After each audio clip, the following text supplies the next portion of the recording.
Hello guys, this is your friend and we are back with a new fanfic. Which is what if Naruto united with all Jinchuriki together when he was a kid part 1. And if you enjoy this fanfic then please press the like button and subscribe to my channel for more fanfic like this. And now let's start the fanfic. There are 9-tailed beast hosts in the 5 elemental nations. Myself and your brother being 2 of them. A female voice began speaking.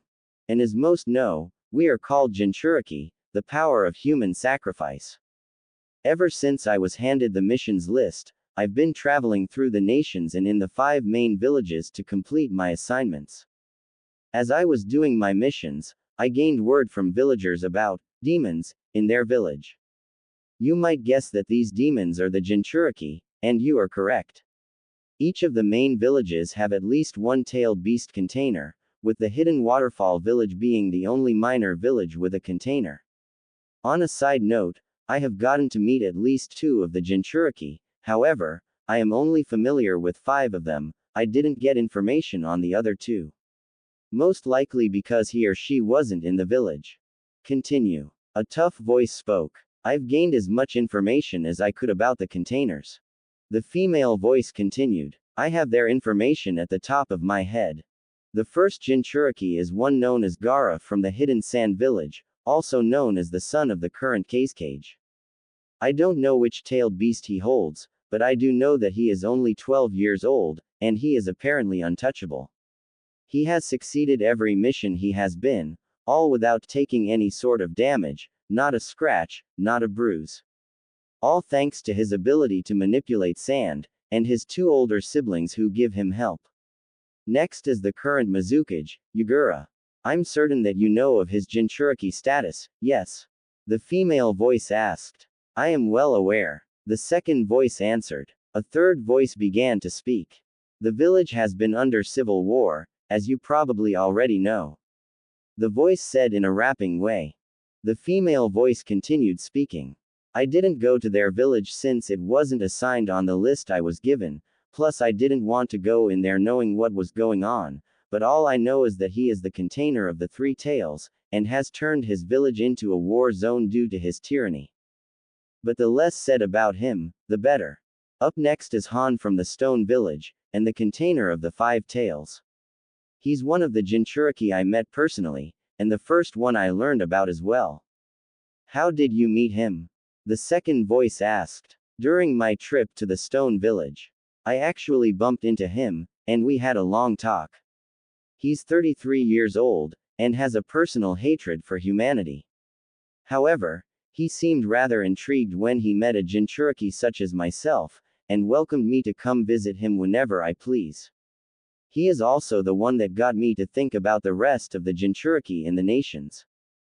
I see. The second voice said. The female voice continued. Then there's Fu, the Jinchuriki of the Waterfall village. The village leader brought her up in one of our discussions, but didn't mention much of her. Only that she's 13 years old, and has hatred for humanity that is bigger than Han's. She reminds me a bit of you, Yugito. The third voice said in a normal form. The now identified Yugito continued. I can see why. Not only am I a female container like her, but I did have my fair share of hating people. I'm glad that's changed. But back on topic, lastly is Naruto Uzumaki, of the Hidden Leaf Village. He's the second Jinchuriki I met. I decided to take a break in the Leaf Village, and spoke to the current Hokage about my stay. That's where I met Naruto. However, he doesn't know about his Jinchuriki status, and the Hokage forbid me from mentioning it to the young one. I treated Naruto for some ramen, and I got to know him better there. He's a very loud 12-year-old, but a funny one too. And when I met him, he was only a month away from his academy graduation. Other than that, that's all the information I have of the Jinchuriki I'm familiar with. Any thoughts, Lord I? I stood silent for a few seconds, then speaks. How many of those Jinchuriki are aware of their status? Yugito spoke, all except for Naruto. I nods. And what exactly is your plan, Yugito? Yugito begins. Lord Raikage, with your permission, I wish to bring all of these Jinchuriki together. You are well aware of all the pain and suffering me and B went through when we were younger. I can't stand that these containers are still going through this.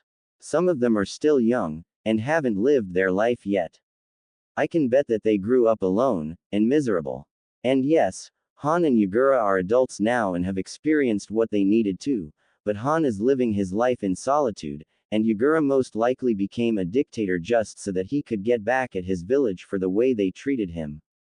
Lord I wonders, why do you want to bring the Jinchuriki together?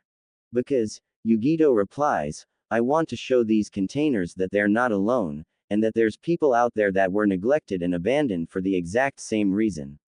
I want to show them that they too can get the respect me and B worked so hard to gain. She bows her head. Lord Rakage, grant me one chance, and allow me to bring them all together. I won't disappoint you. She raises her head, and I speaks. What would be the benefit of bringing them together? And where would we keep them? B crosses his arms, and answers normally. It'll make our village stronger, bro. Think about it. Having 7 of us in our village. You know how much power the Jinchuriki hold. He then raps. And their villages probably don't want them in the village. Yugito then continues. And we can keep them on Turtle Island. A very secured place, and a perfect start. B then raps. I volunteer to help her find the rest of these Jinchuriki. I asks. Do you think you will be able to convince 4 of them to join us? Yugito responds. I know I can, Lord I. All I ask is for a chance. I won't let you down. Me and B will take a healthy amount of care and look out for them. B nods in agreement. I stays silent for a few more seconds, then speaks. Very well, Yugito. I will grant you a chance. But know that if you fail to bring all of them to Turtle Island, I won't give you another chance to go find those you couldn't bring.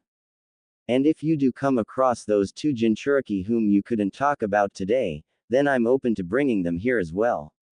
Yagura is out of the question, so don't even bother with him. I will make this into a mission. An A-ranked mission. You are both to travel across the nations and to bring the Jinchuriki here. Make sure you get the approval of the village, as well. Yugito responds. Yes, Lord Rakage. I shouts. Mabui.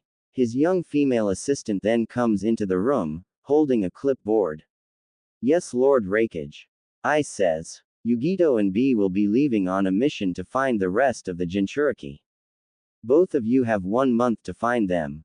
No slacking off, no distractions, no change of destinations, unless you gain information about the 2 missing Jinchuriki.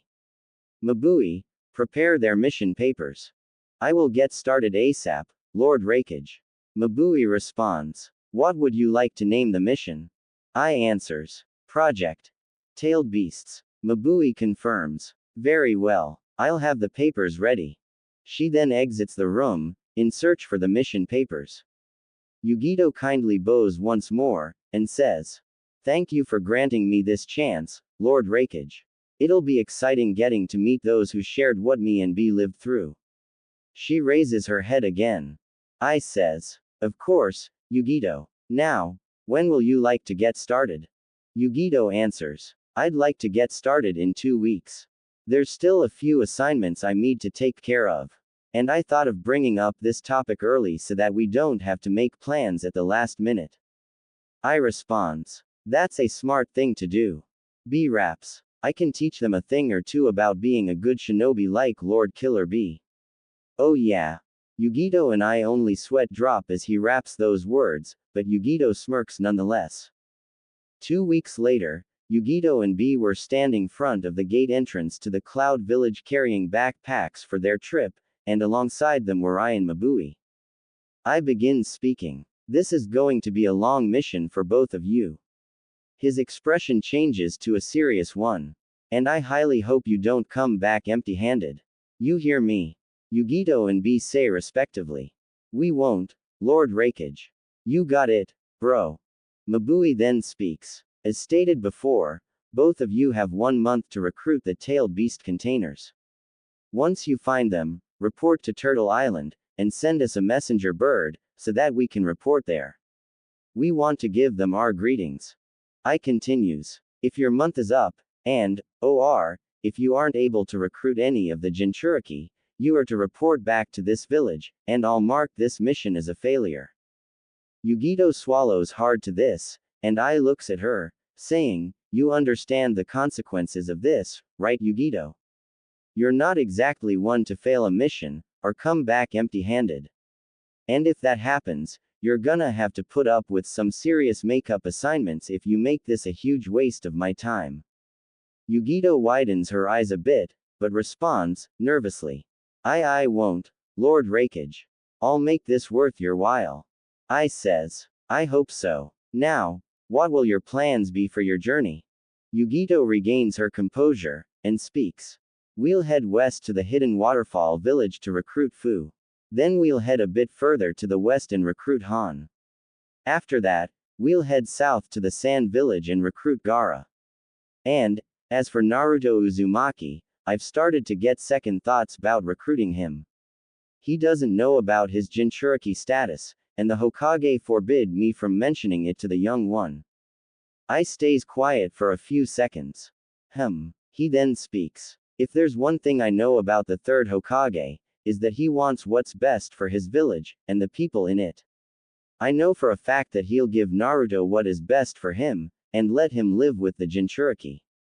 Even if knowing of his status will ruin things for him, I can guarantee that he will be happy living with you containers.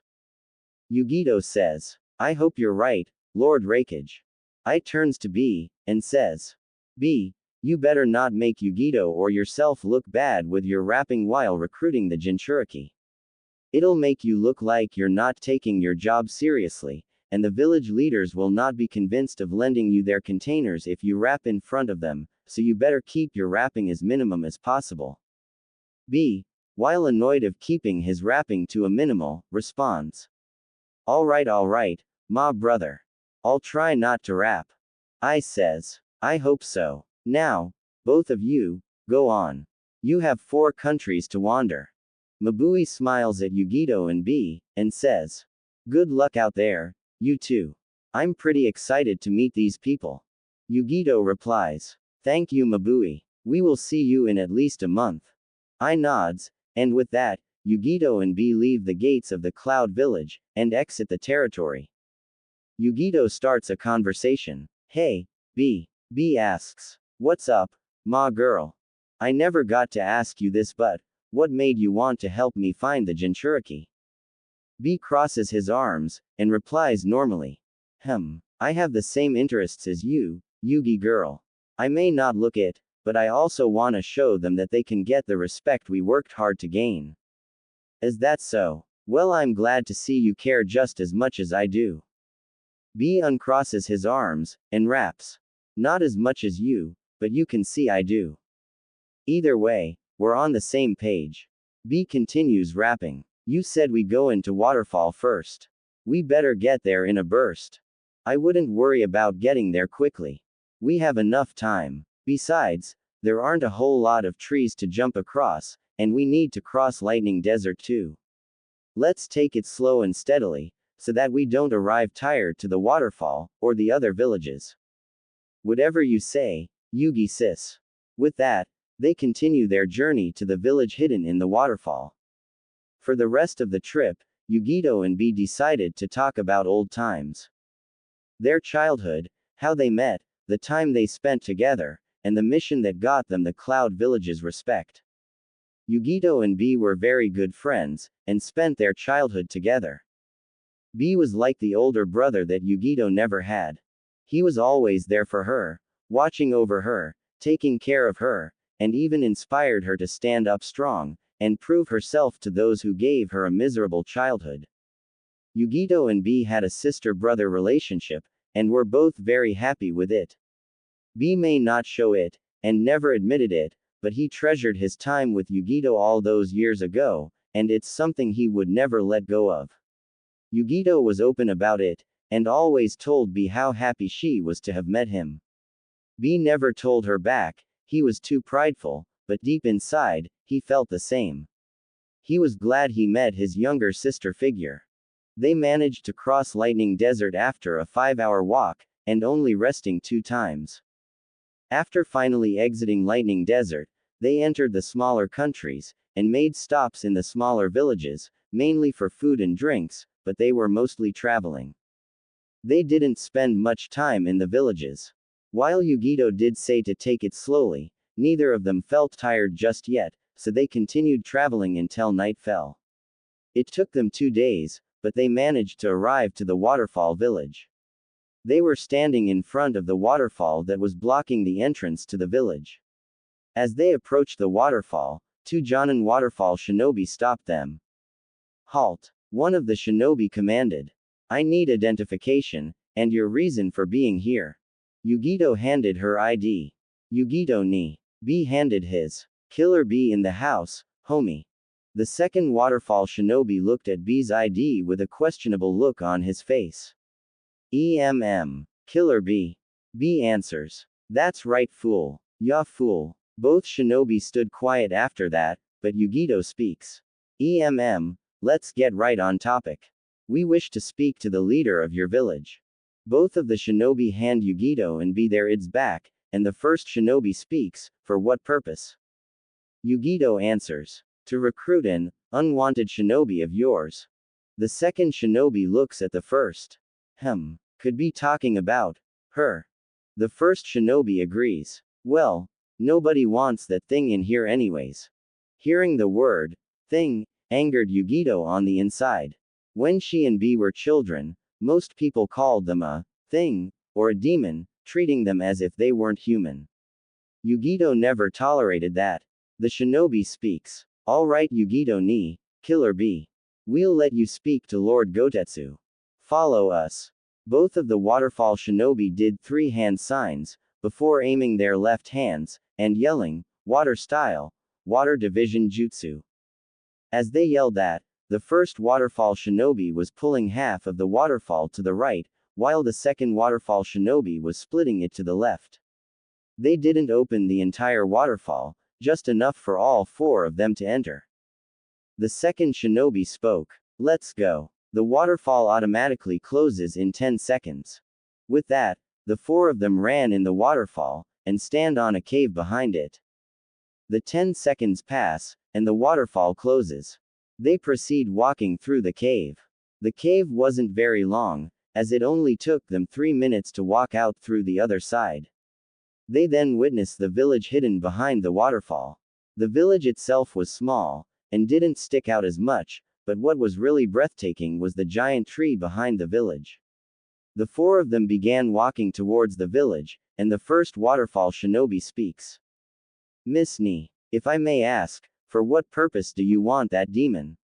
Everybody hates her. What makes your thoughts different? Yugito answers. Those will be answers I will give to your leader. Not to be rude, but you wouldn't understand. Both of the shinobi roll their eyes, and proceed walking through the village, and towards the Waterfall village leader's main building. They arrive after a few minutes, and they knock on the door to the leader's office, only to hear a, you may come in. As they open the door and walk in, they see the village leader doing paperwork, who looks up, and sees the 4 of them. The first Waterfall shinobi spoke. Lord Gotetsu, these 2 cloud ninjas wish to speak to you. Gotetsu remembers Yugito, but gave B a questionable look. Gotetsu begins speaking. Ah, Yugito ni. Nice to see you again. And I see you brought a friend.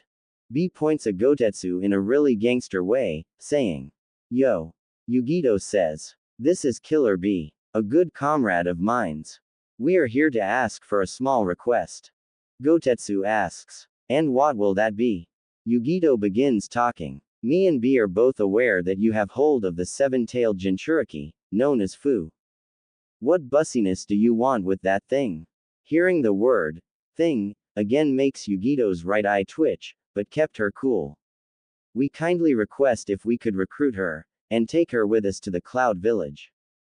B nods in agreement, and Gotetsu asks. Is that so? I'm surprised that there are people in the 5 nations who would want to get close to that demon. Why would such a thought occur to you? Yugito answers. We are on a mission to bring all of the Jinchuriki together, and give them the life they deserve. I can't tolerate that they are being treated the way they are. I want to show Fu, and the rest of the containers that they can get the respect they deserve. Well, I'm glad somebody wants to do something about that. Everybody in the village hates that demon, including myself. I even forbidded my son Shibuki to talk to her. You have my full permission to recruit her. I don't care what happens to her, and neither does the council.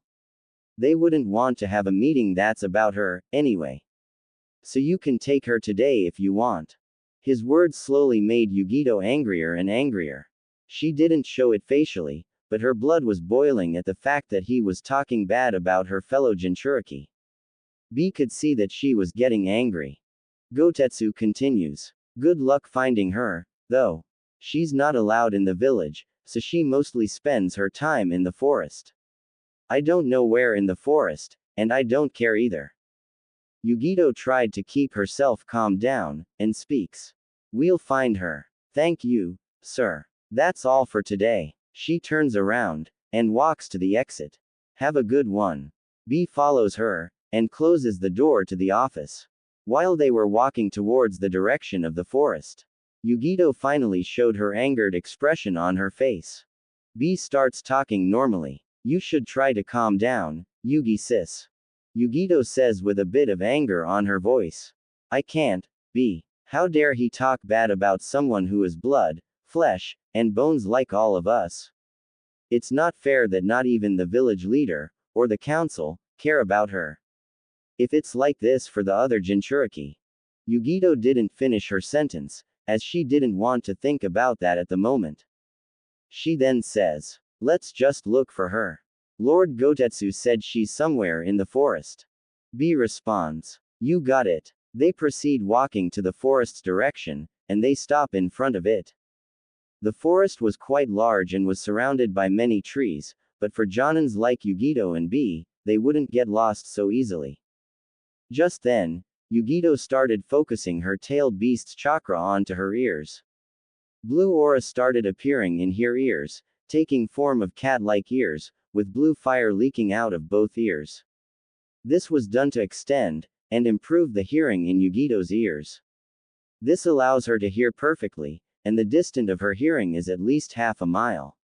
She and B stay quiet for a minute so that she could focus her hearing, and see if she could hear anyone nearby. She did. Yugito speaks. I hear breathing from the east. Only one person. That must be her. Let's go. Yugito jumps onto tree, with B following behind. They begin jumping from tree to get closer to the breathing. It was indeed getting closer. Yugito jumps down a tree, B following her, and they stop in front of an entrance in a hill. Yugito says, the breathing is coming from here. Be prepared for anything, B. Who knows if she might ambush us? B says in a prideful way. I'm always prepared, Yugi girl. Yugito only smirks at that, but before they could enter, Yugito steps on something. She looks down. She notices she stepped on a Waterfall village forehead protector, and picks it up. She wonders. A forehead protector? Could this be hers? B just shrugs, and they walk inside. They see a small river surrounding a tree, and a little dome inside the tree. Yugito and B see a young girl sitting inside the tree, hugging her knees, with her eyes closed. She had short mint green hair, and a somewhat revealing white outfit, sleeves, and sandals. It seemed as if she was deep in thoughts. Yugito whispers. That must be her right there. Maybe we shouldn't approach her so. But B says out loud. Yo, Minty. Come out here. This causes Yugito to facepalm, and the girl to snap out of her stupor. B continues. We found your headband, if it's yours. Yawan, it back. The girl stands up on her feet, and walks out of her dome. She begins speaking. Who are you? What are you doing here? This is my home. No one's allowed here. Yugito says. Calm down, we just want to talk. The girl responds. Yeah, that's what they all say. And those who want to talk always end up hurting me. Now go away before I hurt you. Yugito starts taking steps forward, and asks. Your name is Fu, is that correct? The girl responds. I'm telling you. Get away. She makes 3 hand signs, Water style, water sword. A water sword forms on her right hand, and aims it at Yugito. You have one last chance to leave before I hurt you. Yugito knew that simple talk wouldn't go anywhere, so she cut straight to the point. You're a Jinchuriki, and you carry a heavy burden. A burden that makes everyone hate you, or hurt you, yes. Fu asks. What do you know about that? Why would you give a shit, anyways? Yugito kindly smiles. I'm glad you asked. You and me, we're alike. We have gone through that same hellhole known as loneliness and hate. Everyone that looked at us saw us as things, and demons, something that's not true at all. We're not demons, we just have them sealed inside of us. Fu harshly asks. Take that stupid smile off your face. And what do you mean, we? B walks up to them, and speaks. Isn't it obvious? We're Jinchuriki just like you, Minty. This causes Fu to widen her eyes, but then show an angered expression again, and got a tighter grip of her water sword. Yeah right, you liars. You know how many people have lied to me so that they can get amusement out of my sorrow. Yugito asks. Should I prove to you that I'm a Jinchuriki just like you? Fu responds. Yeah, like you would have any proof. Yugito grabs a hold of her shirt, and lifts it up, revealing her belly. Fu looks at her as if she was crazy, but then her eyes widen once again, and drops her water sword, which dispels into water. She stares at Yugito's belly and sees a very familiar set of seals on her. Yugito begins speaking. You have a familiar seal like this on your belly, is that correct? Fu stays still for a moment, but then slowly nods. Yugito pulls down her shirt, and asks. Is that proof enough for you? Fu stutters, but says. More than enough. Yugito jumps over the small river, and walks closer to Fu. Yugito smiles once again. My name is Yugito Ni, and I hold the two-tailed cat. Fu talks nervously. As you already know, I'm Fu, and I hold the seven-tailed horn beetle. Killer B, from across the river, introduces himself. Yo, Lil, 7. Killer B be rapping his way to you, and I hold the eight-tailed ox. Fu looks at him with a raised eyebrow, but Yugito speaks. Never mind his rapping, but he's right about the tailed beast he holds. Fu looks back at Yugito, and Yugito begins talking. Let's get back on topic. I'm sure you're wondering why we're here, right? Fu nods, and replies. Yeah, are you sure you're not gonna hurt me? Yugito responds. I'm positive. Fu, I'm completely aware of what you are going through. I might not know the exact details of your events, but pain, suffering, and loneliness has been the bane of your existence. It was my bane of mine for nearly 23 years. But you know something. Despite what I went through, I was inspired to stand up strong, and prove to my village that I was not just a demon, or a thing but a human being just like them. Fu stays quiet, and listens to her words. Yugito continues. I know you're still young, still inexperienced, and I know that every single person in the village hates you. Quote. She puts both of her hands on Fu's shoulders, and looks at her straight in the eye. Quote. Which is why me and B are here to demonstrate to you that there are people like you who have either gone, or are going through your progress. To demonstrate that you aren't alone. To show you that you can still live a life free of loneliness and suffering. Fu, come with us, and we will grant you what you deserve. These words make Fu to release tears out of her eyes, and stutters as she asks. You promise. Yugito smiles, and answers. I will do more than promise. Now please, that beautiful face of yours doesn't need to hide under those tears. Fu smiles, and embraces Yugito with a tight hug, while she continues releasing tears out of her eyes. B stands proudly for Yugito, and smiles, as Yugito pets Fu's head. After a minute of silence, Fu releases Yugito, and looks up to her. Fu begins talking. But, what about Gotetsu? Or the council? Yugito answers. Gotetsu already told me he doesn't care what happens to you, and neither does the council. I could take you with me if I wish. By that embrace you just gave me, I take it you will come with us. Fu wipes the tears off her eyes, and keeps smiling. Yes, I will. I would love to leave this hellhole behind. Yugito says. Good. We'll leave right away. Is there anything you'd like to take with you before you leave? Fu answers. Just one thing. I'll be right back. Fu heads inside the tree again, and immediately comes back out. She comes out carrying a red cylinder-shaped backpack. Fu states, "This is the only thing that I really have that I can take with me. Now we can go." Yugito responds, "Alright. Then let's get a move on. We have to recruit the rest of the Jinchuriki." Fu was surprised to hear this. "Wait, we're gonna go find the other Jinchuriki." Yugito answers. That's right. This brings a lot of hope into Fu's heart. Knowing how her, a Jinchuriki, lived through such a terrible life, she becomes hopeful that getting to know the rest of them will give her her very first friends.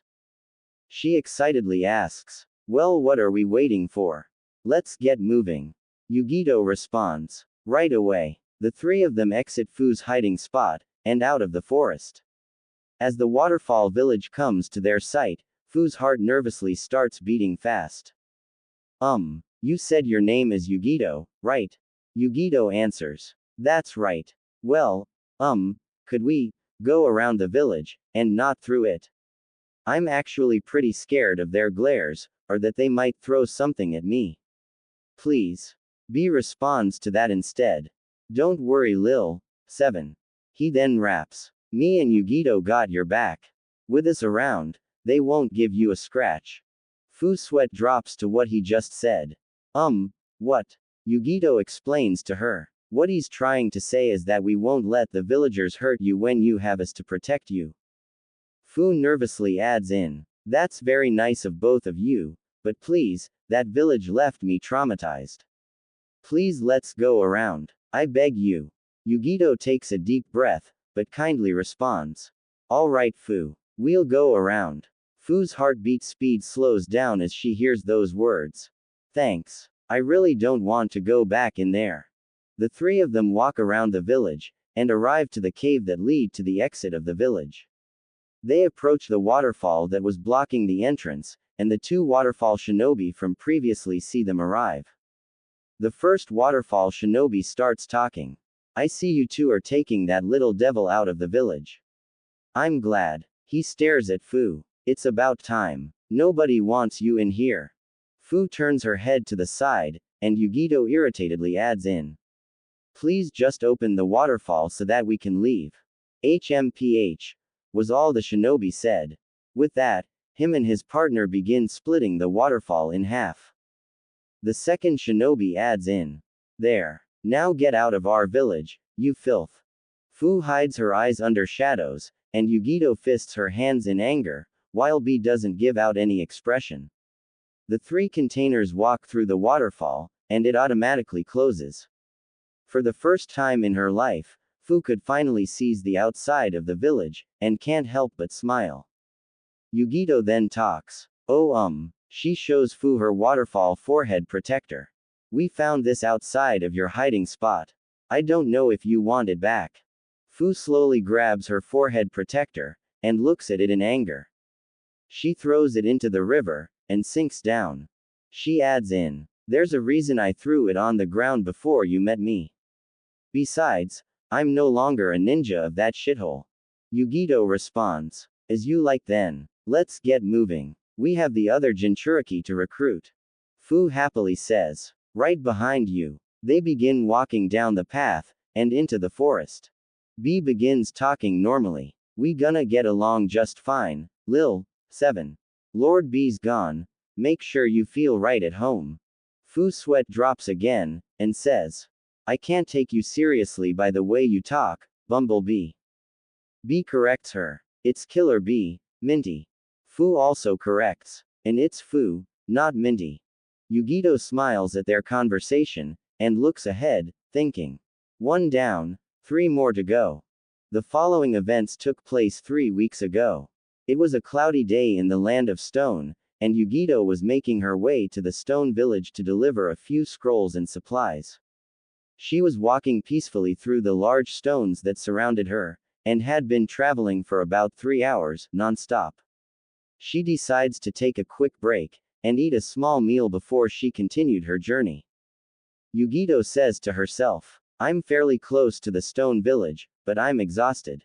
A little break wouldn't hurt. Good thing I bought food at the Waterfall village. Yugito unpacks her lunch box, unveiling 3 rice balls. She grabs one of them, but before she could take a bite, she feels a drop of water fall on her face.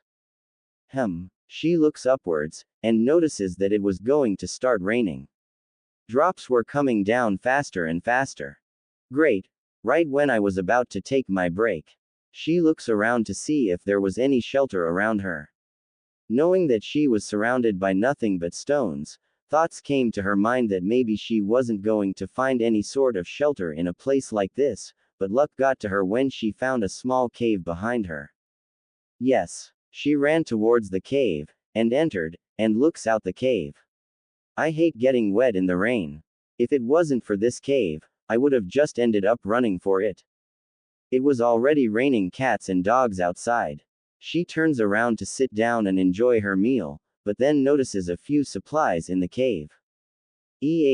Supplies. She slowly turns around. This might be someone's. When she completely turns around, she sees a very tall man standing in front of her. The man was wearing red armor, a red straw hat, and a mask, with a dark gray kimono shirt on, a furnace on his back which released steam every once in a while, and oval light brown eyes. His garments were all wet, thanks to the rain, and he seemed rather unhappy. Yugito responds. She points with her right thumb. This must be your home, is that right? The man only kept staring at her. Well, I guess I should get. Before she could finish her sentence, the man speaks. Would you care to stay for a break? Oh, that would be very kind of you, but I don't want to be a bother. It's no problem at all. Have a seat. Thank you. After a few minutes, the man starts a small campfire. The armored giant was sitting in front of the campfire, with his legs and arms crossed, while Yugito was sitting on the other side of the campfire, with her knees in front of her, and was already halfway done with her rice ball. Yugito decides to start a conversation. Thank you again, for allowing me to share your home as the rain goes by. The giant didn't say anything, he only kept observing her. Yugito found it weird, but she returned to eating her rice ball. That's when the man decided to speak. There's something different about you. Yugito looks at him, and raises an eyebrow. Different? What would your definition of different be? As if there's something deep inside you that holds a lot of power. Something doesn't seem normal about you, but I think I might have an idea of what it could be. Yugito lowers her rice ball, puts it back inside her lunch box, and she lowers her legs so that she could get a better look at him. She questions. How are you so sure there's something different about me? Because there's something deep inside of me telling me that. This causes Yugito to raise both of her eyebrows, a bit surprised. She wonders in her thoughts. He couldn't mean. He continues. There's a huge burden I carry inside of me. Inside my very own body. A burden that everybody in my village came to despise me for. And that burden is telling me that you carry something just as similar. This causes Yugito's eyes to widen. You mean, you're a Jinchuriki? That's correct. Yugito looks at him in surprise. You're not lying, are you? Is there any reason for me to lie? Which one? The 5-tailed dolphin horse. And you? The 2-tailed cat. The man nods. Your status is actually the reason why I let you take a break in my home. I'd usually just kick out anybody who's in here. Or worse. I'd rather not get into that right now. Oh, by the way, my name is Yugito ni Han. She smiles. It's a pleasure to meet you, Han. It's not very common for me to meet another Jinchuriki. My feeling is neutral. What brings you around here? I'm on a long list of missions. I was just on my way to the stone village before I decided to take a break. That is until this rain stopped me. I hate getting wet in the rain. Just like a cat, You could say that. You obviously must be from the stone village, right? Correct. I left because of how everybody treated me. I gained nothing but hatred, betrayal, suffering, what any Jinchuriki would go through. I absolutely despise humanity because of that. I understand. As you probably might figure, I went through the same thing. Pain, sorrow, I shed so many tears. I'm thankful I didn't end up hating everybody, though. I was able to prove myself to my village. You know, I've always wanted to know how it would be like having all of us Jinchuriki living together like a family. If I would have to be honest, that would have to be one of my achievements. That would be a wonderful thought, Han. Maybe somebody should find them all, and bring them together. Han uncrosses his arms. That reminds me. There's something I wanted to say about the Jinchuriki topic, but I can't remember. What was it? He puts his thumb and index finger on the chin of his mask, in a thinking position. Yugito only stares at him as he tries to think of what he wanted to say. Han then says, nope, can't remember. Forgive me, I happen to have a rather flawed memory. It's alright. Why don't you tell me a bit about yourself? Han smiles under his mask. For a fellow Jinchuriki, gladly. Yugito and Han started discussing their lives with each other. Han told Yugito of how his parents abandoned him, and left the stone village, after he gained his status of Jinchuriki when he was 4 years old. How he was paired up with a group of 2 female teammates, and a female sensei. He felt admittedly embarrassed of sharing that with Yugito. However, one of his teammates fell in love with him, and he returned the feelings for her. But his whole world turned upside down when she gave her life away, trying to save him in the Third Great Ninja War. His sensei and his other partner blamed him for her death. Han wouldn't normally be comfortable discussing his background with anyone, but seeing as Yugito is a Jinchuriki who would understand, he shared his history with her.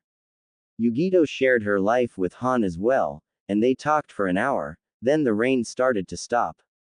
With that, Yugito picked up her items, and got ready to leave. Yugito says, well, it's time for me to take my leave. I had a good time talking to you, Han. Han says, I feel the same. You may feel free to stop by my home, anytime you'd like. You are much welcome. Yugito smiles at that. They both shake hands, and Yugito makes her way to the stone village. Han was in his thoughts. I'm still wondering about what I wanted to tell her. It'll show up in my thoughts eventually. In the present day, the 3 Jinchuriki make it past the borderline that separated the land of Earth and the land of Waterfalls. During their walk, Fu was sharing information about herself, her life, the tailed beast he carries, and how she was able to survive by herself. Yugito and B also shared their information with her. Their lives in the Cloud Village, how they met, and the missions and adventures they have gone through. After walking for an hour, Yugito decided they should stop at a village to give Fu something to eat. When they did stop at a restaurant in a village, Fu asked for the most expensive thing on the menu, and much to Yugito and B's dismay, they decided to buy it for her. When they sat down, Fu was eating her food slowly, calmly, and with much delight. Yugito begins talking. Be thankful, Fu. We're not usually ones to buy such expensive food. But seeing as you didn't get a whole lot of food back in your village, we decided to grant you what you wanted. B wonders. Yugi girl, that don't mean we'll buy expensive food to the other Jinchuriki, right? We ain't made of money, you know. Yugito smiles in an embarrassed way. I know. I didn't think about that when Fu asked me to buy her something so expensive. Fu, you'll be the first and last one we'll buy expensive food to. Also, don't ask for food like that again. Fu smiles happily. That makes Fu feel kind of special. And don't worry, Yugito. You and Killer B already did a good deed, and took Fu out of that village. And for that, Fu really must thank you. She gives out a kind and innocent smile. For someone who spent all of her life unhappy, Fu had a very beautiful smile. It wasn't often that she smiled, but when she did, it was a very sweet and innocent smile. Yugito notices something odd about the way Fu was talking. Why suddenly talk in third person? Fu answers. Oh, there are times where I like talking in third person. Especially when I'm happy. I'm happy at really rare times, though. I thought it would be a really neat way to speak. Yugito says. Well, it is really neat. I never thought of doing that. Fu smiles again. Her smile made Yugito feel satisfied.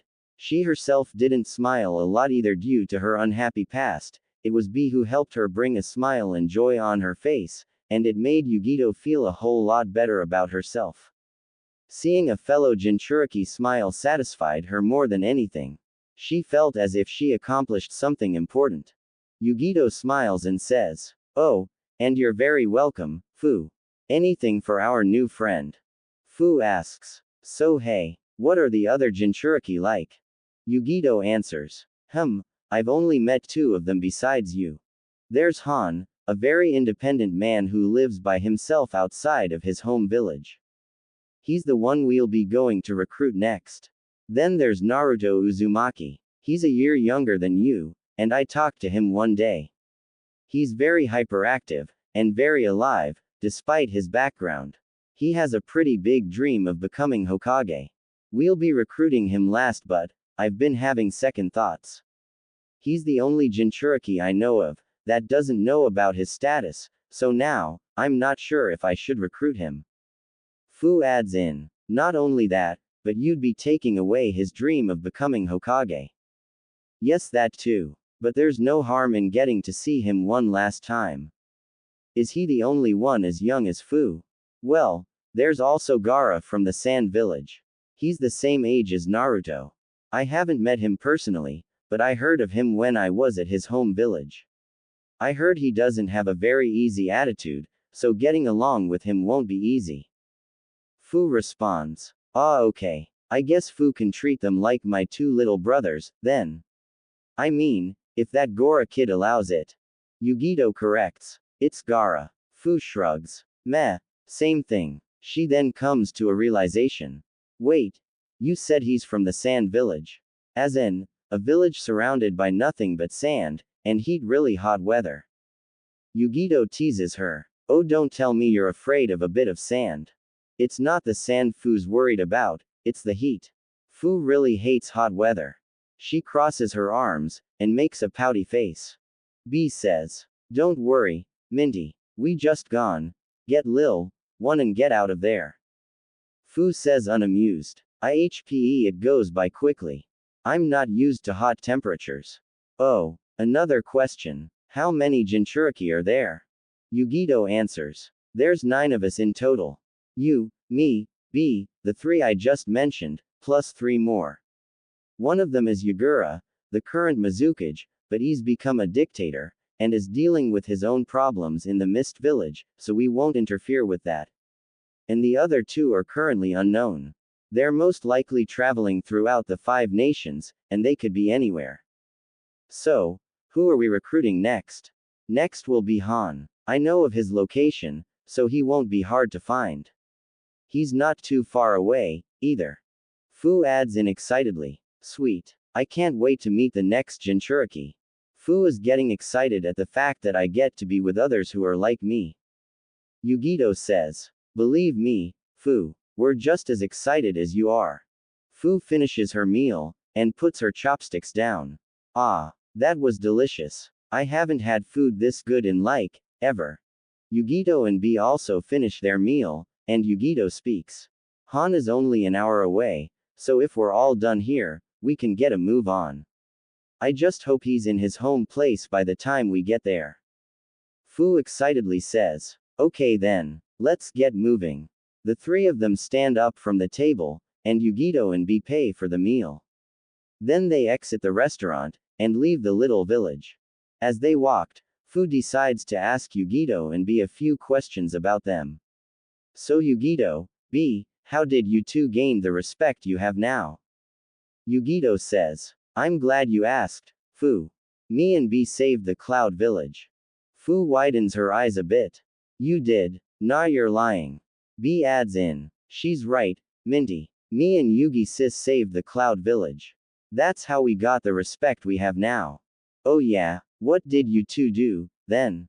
Yugito explains. Well, I won't go into much detail, but it happened 13 years ago. I had just recently turned into a chunin when that event happened. A clan known as the Yoriocha clan, a clan that lives outside the Five Nations, decided to step into the Cloud Village and ruthlessly claim it as their new home. They thought they were superior to everyone else, and to some extent, they were right. The clan was best known for their fire-style jutsu, and used it in such a way that I've never seen before. Their leader, known as Osamu, challenged our current Raikage to a duel. Osamu said that if he wins, the Cloud Village and everyone in it would be his for the taking, and he won. B fists his hands when remembering that, and Fu interrupts. Wait, you're telling me that some random dude beat a cage? Yugito says. I saw their fight myself. Not to praise him, but Osamu did some incredible things. B interrupts. I wanted to give that Osamu dude a good poundin' for what he did to ma bro. Fu asks. The Raikage is your brother. B answers. Ya got that right, Lil. 7. Yugito continues. Going back to the story, for the next 3 days after that fight, the village became a war zone. Our Cloud Shinobi couldn't stand being ruled by some outsider, so they declared war against the Yoriocha clan. Unfortunately, the clan was winning, and our shinobi were severely wounded. The clan was that powerful. Fu asks. And where were you and B during that time? Yugito responds. We were watching over the Raikage. The Cloud Shinobi were taking care of the clan, so he didn't want us to interfere in the war. B adds in. But when the Cloud Shinobi numbers were going down, we chose not to listen to Ma Bro, and decided to take care of that Osamu dude ourselves. Yugito continues. Raikage was pretty angry when we disobeyed his orders, but in the end, he was proud of us when we killed Osamu together. That man did some pretty insane stuff when we fought him. He even blew up the Raikage tower, which was later reconstructed, of course. When we took him down, it scared the Yoriocha clan, and they fled from the village. Fu questions. So, why did the clan want to take over the village? Yugito answers. We don't know. There could be many reasons as to why. Oh, alright. So I take it the village started praising the two of you when you killed that Osamu guy. B answers. Ya bet they did, Minty. Fu questions again. So wait, Yugito. You were only 13 when you took down a man that was able to defeat your Raikage. Yugito answers. Yes, but it's not like I did it alone. B did most of the work, actually. Well, that's a pretty cool story. I just wish I could do something as great as that. Also, I'm a little nervous that the Cloud Village might treat me the same way the Waterfall Village did.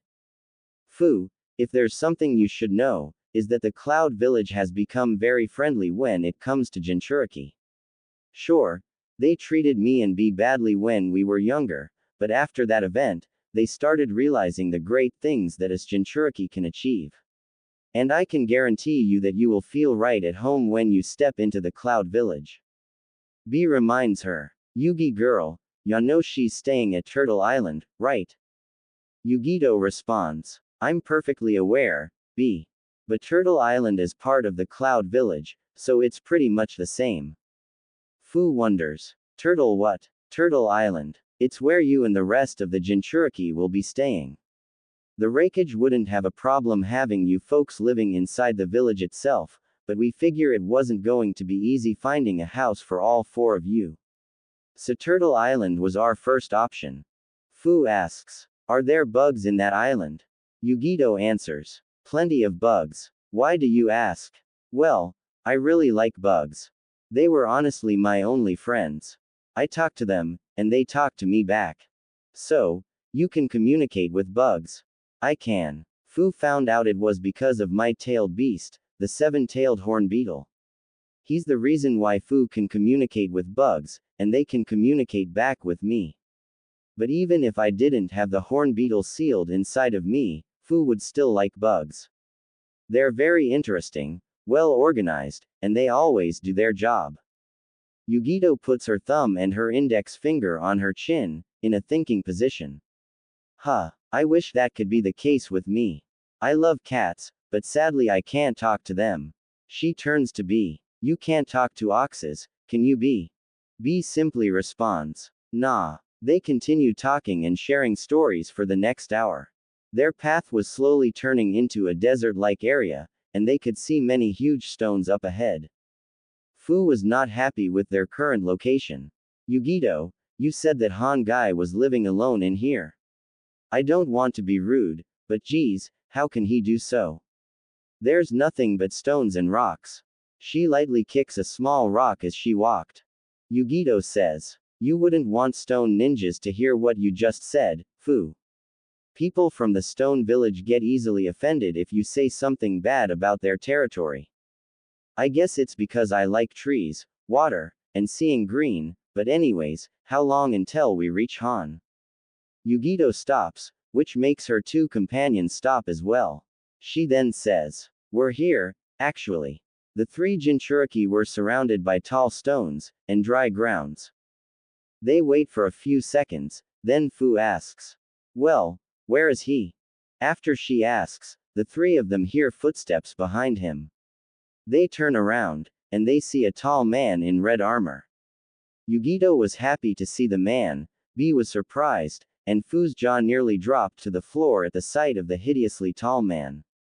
He stops in front of Fu with his right hand tucked inside his kimono shirt, simply saying, greetings. Fu was looking up to him, saying, whoa, you're freaking tall. Han responds, I get that a lot. Fu's height only reached the upper part of Han's stomach. It was clear that Fu was just as short as any 13-year-old genin. B walks up to Han, and playfully slaps his shoulder, and raps. Yo, Han homie. The name's Killer B. Now do me a favor, and come with me. Han looks at him, unamused. I'm already annoyed by you. And what do you mean to come with you? Yugito walks up to them, and stops in front. Hold on, B. Don't jump onto the topic just yet. Han looks at Yugito. Glad to see you decided to stop by, Yugito. Yugito responds. Good to see you too, Han. Han asks. So, what made you want to stop by? And who are these two? Referring to Fu and B. Yugito introduces. This right here is Fu. As she puts her hand on Fu's shoulder. Fu kindly asks, how's it going? Yugito takes her hand off Fu's shoulder, and continues. And over there is B. B taps his shoulders 2 times with his fist, then makes a peace sign. They're both Jinchuriki just like you and me. Han was fairly surprised to hear that, and looks at both Fu and B. Is that so? Fu responds. You bet we are. No wonder there seemed something different about the two of you. Yugito continues. The reason we are here is because we want to ask something of you. Han asks. And what will that be? Remember that talk we had about the Jinchuriki 3 weeks ago? Well, I put a lot of thought into it, and I decided to start a mission to recruit all of them, and bring them all together. We would like for you to join us, Han. Oh, recruiting all the Jinchuriki. For what purpose? It's not a very demanding purpose. We just want to give the Jinchuriki the positive life they deserved. You and I both know that Jinchuriki are full of nothing but sorrow and depression, and I want to show them that they are not alone, and that there are people who have gone through the same thing, for the same reason. That's why we want to bring them all together. Now, what I want to ask you is, will you join us? Well, I do like the fact that there are others who are like me. However, I don't exactly mind being by myself. Fu puts both her hands on her hips, and adds in. Hey, come on. Aren't you interested in meeting people who are exactly like you? People who have gone through the same crappy life. People who can share your pain. Yugito also adds in. She's right, Han. I will say, I won't force you to come with us, but in that conversation we had, you told me you were interested in meeting the other Jinchuriki. You said you would like for that to be one of your achievements. Han goes into deep thoughts, but then speaks. I did say that, didn't I? Yugito asks. So what do you say, Han? Will you join us? Han crosses his arms, and thinks for a few seconds, then speaks. How about we make things a little more interesting? Yugito, I will join the three of you, under one condition. Yugito wonders. What will that condition be? If you Yugito, accept to fight me. This catches Yugito and B's attention, and surprises Fu. Yugito asks, you want to challenge me to a fight? Han answers, that's right. But this fight won't just be to see if you can get me to join your team, I also want to see just how strong you are. You are the one who wants to bring the Jinchuriki together, yes? Then show me what the one in charge of this little mission can do. Yugito smiles in a very cocky way. Very well, I accept your challenge. After a minute, Yugito and Han were standing a few feet away from each other. Fu was sitting on top of a large rock, and B was standing next to her. Fu says, "Welp, this'll be fun to watch." B raps, "Ma girl Yugito will put up a fight. She'll send Han flying sky high." Fu only shakes her head at B's questionable rapping. Han speaks, "The rules will be simple, Yugito. If you can knock me down onto the ground at least once, I will join you." Yugito responds, "As you like. Also, don't dare underestimate me just because I'm a kunoichi." Han responds, "Oh, I would never make such first impressions. What I'm hoping for, however, is for you not to hold back." Yugito's fingernails start getting longer, and sharper, and she gets in a fighting stance. "I'll use you as a cat scratcher if I have to." Han gets in a fighting stance as well. "That's more like it." Fu says, "Whoa, those are some cool fingernails she's got." B says normally. It's part of what Yugito's tailed beast allows her to do with her physical body. Even her toenails can get longer, ya feel me? Fu looks at him oddly. Yeah, I guess." Yugito and Han stare at each other for a few more seconds, waiting to see who would make the first move. The silence ended when Yugito started sprinting towards Han. She jumps and swings her left claws at Han's head, only for him to duck under, and grab Yugito's arm. He swings her over him, and throws her behind him. She, however, lands on her feet, and sprints at him once more. She swings her right claws downwards, but Han moves back. She then swings both of her clawed hands upwards, only for Han to block it, leaving scratches on his armor. Yugito swings her left leg, aiming for Han's head once more, and doing a full 360 spin while at it, but he ducks yet again, and makes a jump, swinging his knee at her. She didn't have time to dodge it, so she grabs his knee with both of her hands instead. But she didn't see Han's fist coming, and he delivers a hit on Yugito's face.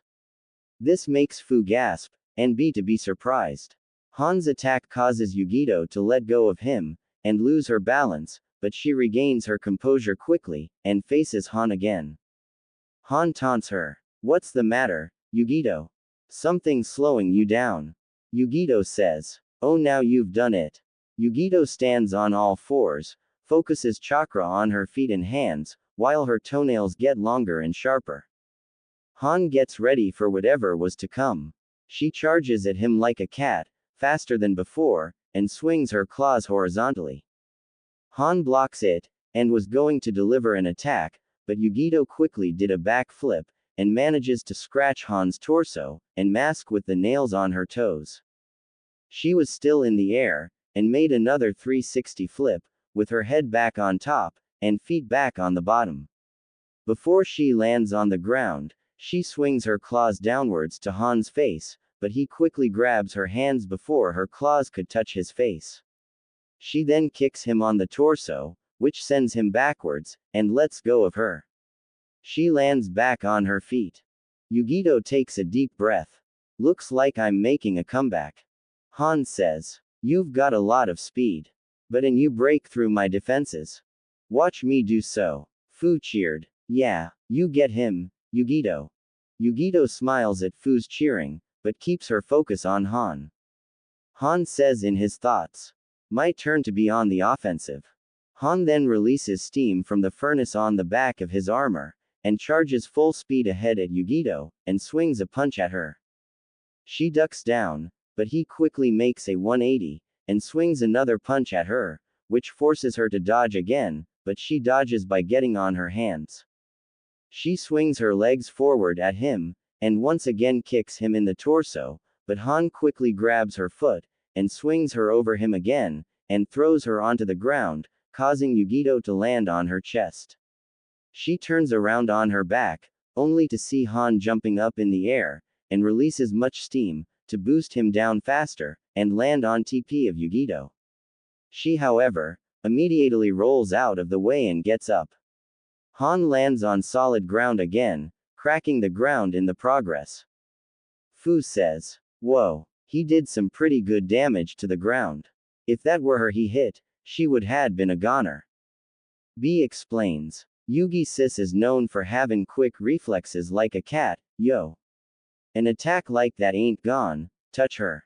Han charges at Yugito once again with steam coming out of his furnace, and swings another punch at Yugito. She sidesteps, but Han quickly turns around to continue attacking her. He swings his left fist downwards, then his right fist upwards, causing Yugito to avoid both attacks. He swings his left elbow at her, and aims for her face, but she ducks under. He then does 3 spinning low kicks with his left leg, forcing Yugito to jump back. Han's next attack was a ram. He releases more steam from his furnace, and does a charging attack trying to ram his left shoulder at Yugito, but she stops him with both her hands. Han, however, swings his right fist at her, but Yugito was smarter about it this time, and grabs his fist with her left hand. Yugito kicks Han in the stomach with her left leg, which causes Han to lose his balance. She then does a spin, and kicks Han in the face, with her left foot. The impact of the kick causes him to turn around, and give Yugito an opening. She runs towards him, slides through the middle of his legs, and delivers a blow to Han's face with both of her kicks, causing Han to fly backwards, and fall on his left side. Yugito stands back on her feet, and looks at Han, who was slowly getting up. Fu smiles happily at what had happened, and B smirks. Han stands up, and faces Yugito. Yugito asks with a smirk on her face. "So, how was that?" Han stares at her for a few seconds, then smiles under his mask. "HMPH. I guess you win." Yugito smiles. Fu and B approach her. Fu says, "That was awesome, Yugito. He really hit the ground hard." B gives her a thumbs up. "Good job, Yugi girl." Yugito looks at them, still smiling. "Thanks guys." She looks back at Han. "So Han, ready to take your leave?" Han says, "I am. It'll be nice traveling the world, and seeing something new, for a change. Would you like to take your supplies with you?" "Yes I would. Give me a few minutes while I pack. I'll be right back." "Sure. Go ahead." Han heads to his cave, and packs all of his supplies. After 3 minutes, he comes out carrying 2 bags on his back and walks up to the 3 Jinchuriki. Han says, "All set. We can head out now." Yugito says, "Excellent. Next up will be the Sand Village. I hope you folks like the heat, because it'll be burning in there." Fu complains, "Oh man, let's just go quickly and get it over with." With that, the 3 Jinchuriki and their newest member take their leave, and head south to the Sand Village. Yugito says in her thoughts, "Only 2 more to go." The sky was now a light orange, and our heroes were walking through the desert of the Land of Wind, making their way straight for the Sand Village. While the 3 adults were walking through the sandy land without a problem, the only teenager in the group was falling a bit behind due to the desert's heat. Yugito looks back at her. "Fu, you're falling behind. Pick up your pace." Fu complains, "I'm sorry. I really hate this heat." She looks down to her feet. Fu's little feet can't keep up with this burning sand. "You have sandals on. I know, but it's like the heat is going right through them." Han looks back at her. "How about I give you a little lift?" Fu looks at him, and blinks once, but then she smiles widely. "Would you? That would be great." This causes Fu to run up to the group. "I always wanted a piggyback ride." "Oh, I'll give you something better than a piggyback ride. He takes off his straw hat, and hands it to Fu. Here, hold this. Fu holds on to it. Okay. But what could be better than a piggyback re? Han grabs Fu by her armpits, and lifts her up. Whoa whoa hey. He then places Fu over his head, and sits her down on the back of his neck, with her legs resting on each of Han's shoulders. He holds on to her ankles so that she doesn't fall off. Fu looks around, in a dumbfounded way. Oh, she smiles. Haha, you're right. This is better. Yugito looks at them. Wow, I never expected you to do something as nice as that, Han. Han replies, it's the least I can do for my new friends. He looks up at Fu. You better not get used to this, though. Fu puts Han's straw hat on her head, still smiling. Oh, don't worry. I won't take advantage of this. Being tall really benefits you, though. Except for when I constantly bump my head. Fu turns her head to different directions. Man, I can see further into the desert. She then looks forward, and points. I think I can even see the sand village from here. Up ahead. B says. Then we ain't far. Let's move, homies. They continue walking, as Fu was really enjoying her new seat. Han speaks. Oh, by the way, Yugito. I now remembered what I wanted to tell you. Yugito asks. What is it? It's about my buddy, Rushi. He's a Jinchuriki as well. This catches Fu and B's attention, and Yugito widens her eyes. Yugito asks. You know another Jinchuriki? Han answers. I do. He's a good friend of mine, and also from the Stone Village. He spends all of his time traveling, and seeing the world. He actually gave me a visit today, about 30 minutes before you folks arrived. But, how can you completely forget about him if we spent most of our time talking about Jinchuriki? I did tell you my memory was bad, didn't I? Fu teases him. You have a bad memory. Han says. Don't push it. Fu only giggles. Yugito asks. What can you tell me about this Rushi? He was my very first friend, actually. I've known him since I was just a boy. He's 53 years old, so he's most likely the current oldest Jinchuriki. And he holds the four-tailed great ape. Do you know where he is? No, I forgot. Yugito's sweat drops. Oh. The conversation went on for the next 20 minutes. By the time those minutes went by, they were already in front of the village's tall entrance. Yugito says. Finally made it. Now we just have to speak with the cage. Han says to Fu, who was still sitting on his shoulders. Well Fu, it's time for you too. Fu cuts him off. Yeah, I got it. She jumps off his shoulders, and lands back on the sandy round. Fu takes off Han's straw hat off her head, and turns to him. Here you go. Thanks for the ride, too. I had a nice view of everything. She hands his hat back to him, and he puts it back on his head. You're welcome. The group walks up to a sand ninja on guard of the entrance. The sand ninja says, State your business. Yugito peeks. We wish to speak to your cage. What matters do you have with Lord Rasa? It's about your Jinchuriki. We wish to recruit him. Right this way. The sand shinobi leads the team through the rather lengthy entrance of the sand village. They make it past the entrance, and see the sand village right before them. It was a very yellow, and very dry place, but still had many inhabiting it. The sand ninja points onward. That tower right up ahead, the tallest tower in the village, that's where the cage works. Let's just hope he's not working on anything important while the four of you walk in to talk to him. Now, have a nice day, and don't cause any trouble. With that, the sand ninja takes his leave. Fu says, I definitely would not want to live in such a dry place like this. Yugito says to her, just don't say that in front of the cage, will you not? Fine, I'll be quiet about it. B says, let's go, ma fools. We got a Jinchuriki to get. He then marches straight away to the cage building, with the others following behind. Han asks Yugito, is he always like this? Yugito says, no, he's just excited to have Jinchuriki students that can call him, Lord Killer B. Fu adds in. Yeah, right. Like I'll ever call him that.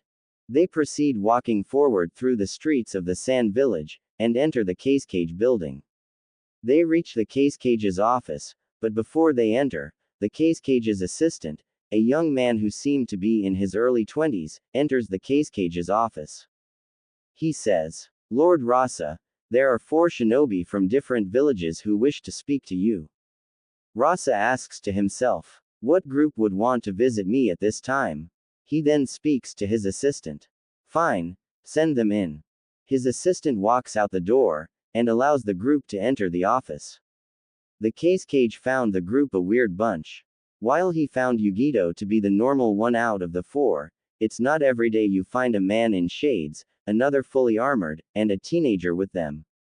Han, however, decides to wait outside. Rasa speaks. HMPH. You folks look like assassins. If you're here to kill me, showing up right in front of my office door is not the way to do so. Yugito responds. I can guarantee you we have no such plans, Lord Case Cage. Rasa examines Yugito, then speaks. I remember you. Yugito, yes. You came here a few weeks ago on behalf of a request for a mission, if I'm not mistaken. That's correct. We are here to ask of a request. Please make it quick. I have a lot of paperwork that needs to be done. What is this request of yours? I understand that the one known as Gaara is your son, is that correct? That thing is not my son. But what business do you want with him? Yugito's left eye twitches as she hears that word again, but she speaks. If you were to allow it, we would request to recruit him. Rasa wonders. Recruit him? For what purpose? Yugito continues. Well, Lord Rasa, you must obviously be aware of the miserable and lonely life your son must have, and because of that, we aim to give him understanding and meaning to his life. We want to make him feel loved for a change. He can be considered a hero, after all. Rasa looks at Yugito straight in the eye. And who are you to have the right to decide what's best for Gaara? And what makes him a hero? Yugito crosses her arms. We're Jinchuriki, just like him. Rasa widens his eyes as he hears that. Yugito continues. And he is a hero because he is the reason his tailed beast is not running loose. He is the reason why your village and your people are still standing. People may see him as a demon, but in reality, he's the one that's protecting them all. Rasa asks. So, just because you're like him, means you have a better understanding of how he feels? Yugito answers. That's exactly it. When I was here weeks ago, I heard how harshly people were talking of him. Saying what a monster he was, and how he deserves to die. Me and my friends here were told the same thing, and we're here to show him that there are people like him out there. Alone, hated, feared, unloved, that's how he feels, and how we felt. We wish to change that with him, if you would allow it. Fu puts her hands on her hips and nods and smiles, while B smirks. Rasa only chuckles at her words. HM. He then puts a serious face. Miss Ni, you don't understand Gaara's situation. He stands up from his chair, and walks over the table. You need to really know him in order to understand him. As someone who has known him since the day he was born, I know what he feels, and what he is. He stands in front of Yugito. He is indeed a monster. That word once again angers Yugito on the inside, but remains calm on the outside. She proceeds to ask, and what makes you so sure? He's unstable. His ideal is to be completely alone. It's what keeps him, and the beast, calm. Without his solitude, he will kill, and won't give up until the sky starts raining with the blood of his targets. Yugito asks, what about his 2 older siblings? Rasa answers, he doesn't truly love them. He doesn't even see them as related to him. Tamari and Konkuro fear him just as much as anybody else. Though they still are pretty protective over him. No one has ever loved Gaara, so he has nobody else to love but himself. That's all that matters to him. We can change that. We are willing to show him the love he needs and deserves. Rasa smirks. You're pretty amusing. He starts walking to his left. Normally I'd have to speak to the council about letting go of our Jinchuriki. He then walks to his right. And I did have plans of using Gaara as a weapon, but Fu cuts him off. Whoa whoa whoa. Hold on a second. You want to use your own son as a weapon? What kind of father are you? Rasa answers. Like I said, I don't see him as my son, I see him as a monster, which I seek to use as a weapon.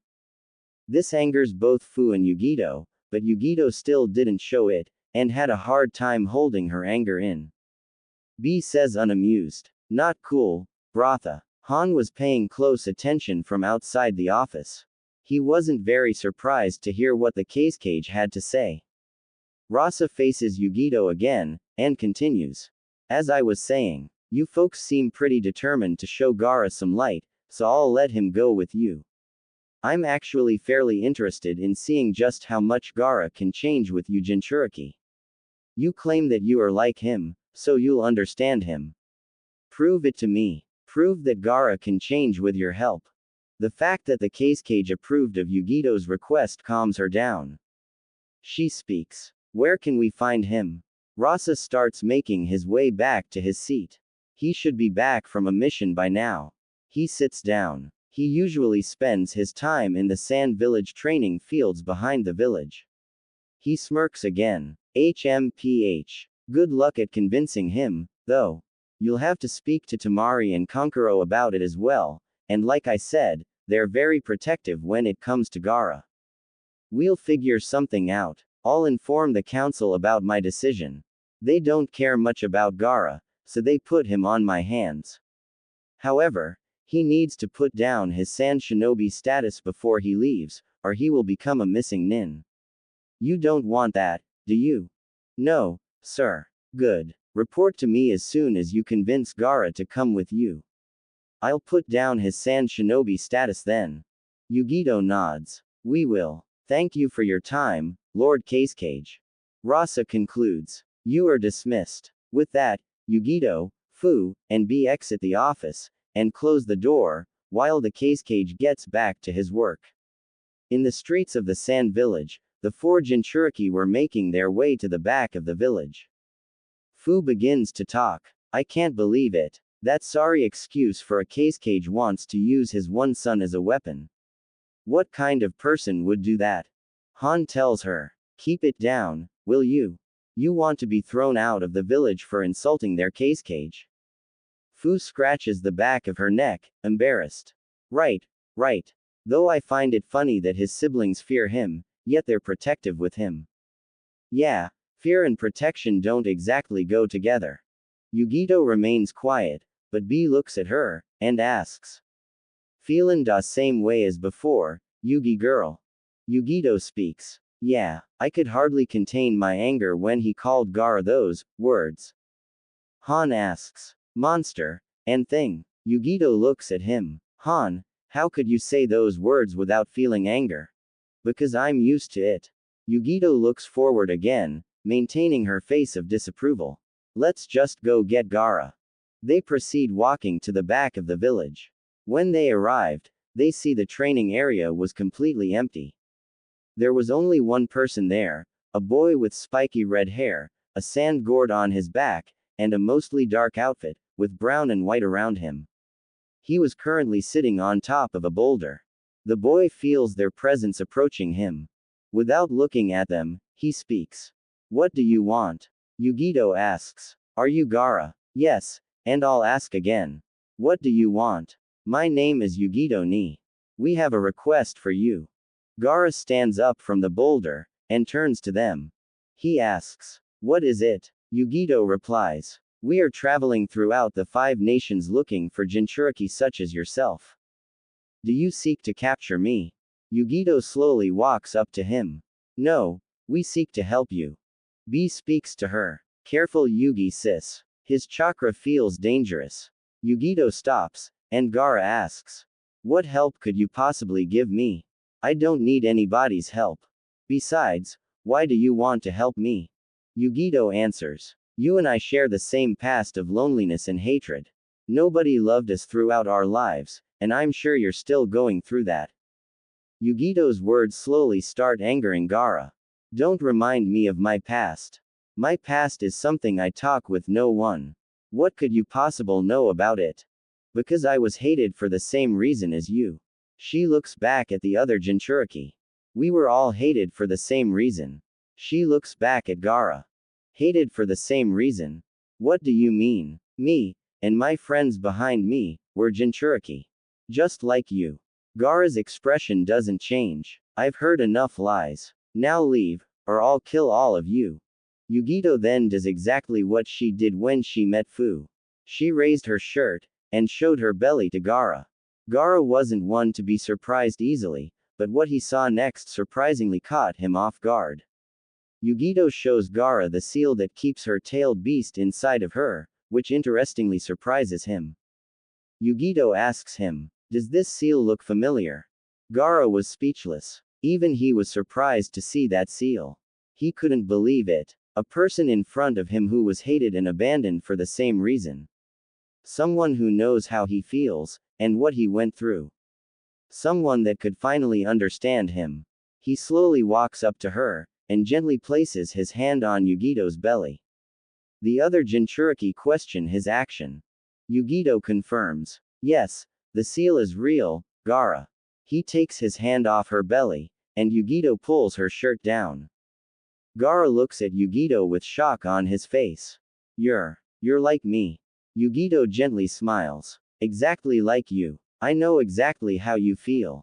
You were lonely throughout your entire life. Everybody called you ugly words like monster and thing. You've been betrayed, abandoned, or at some points, used. I know this, Gaara. I have been there, and I have experienced it, all because of this heavy burden I carry." Gaara only stares at her. "I'm sure it must be hard for you to believe me. I'm sure you don't trust anyone because of your tragic past, but you can trust us." Yugito slowly puts her hand on Gaara's shoulder, without hesitation. Gaara isn't one to let anybody casually touch him, but with Yugito, he felt different about it. He started feeling that Yugito wasn't lying, especially since she wasn't afraid of him, like everybody else is. Yugito continues, "Gaara, if you would allow it, and if your siblings would allow so as well, I would like you to come with me. I want to give you, and my new friends, a life where you can feel truly loved. A life of real and honest people who will care for you. A life where I promise you, you will never be betrayed, and I promise you, you will gain love and respect." Gaara started calming down, and the other Jinchuriki only watched with a satisfied look on their faces. They hear the voice of a female. "Who are you? What are you doing with Gaara?"